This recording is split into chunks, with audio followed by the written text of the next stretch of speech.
Dharmakaya form is the Buddha's mind. Non-tangible, unperceivable, and anyone below that level cannot perceive. It doesn't need a body to be perceived. It can only be perceived by another Buddha. Sambhogakaya form is a Buddha's body in enjoyment form where it looks like as if he's enjoying himself. Example, when the Buddha manifests as Avalokiteshvara, oh God, it's fabulous.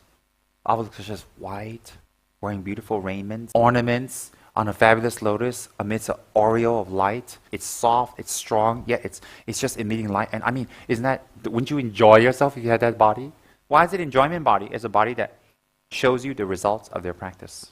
So that is perceivable by Buddhas and Bodhisattvas and high-level practitioners who have visions of these beings. So for ordinary schmucks like me, who can't see the enjoyment body, Sambhogakaya, or perceive the truth body, Dharmakaya, which is without form, we have to stick with the Nirmanakaya.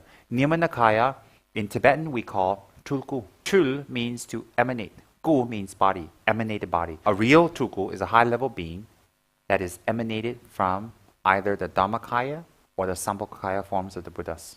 And they emanate into bodies that are coarse and rough and that needs the 4 elements, the 5 aggregates to function to benefit others. So the mind that this being is in is, of course, Dharmakaya, but the body that they have is Nirmanakaya. And that body, because it is borrowed of this earth, borrowed of this planet, borrowed of the mineral and resources here. Why is it borrowed here? Because this being is on this planet and they need to relate to the beings of this planet. Therefore, they take on this body like a hotel room to use. It is subject to decay.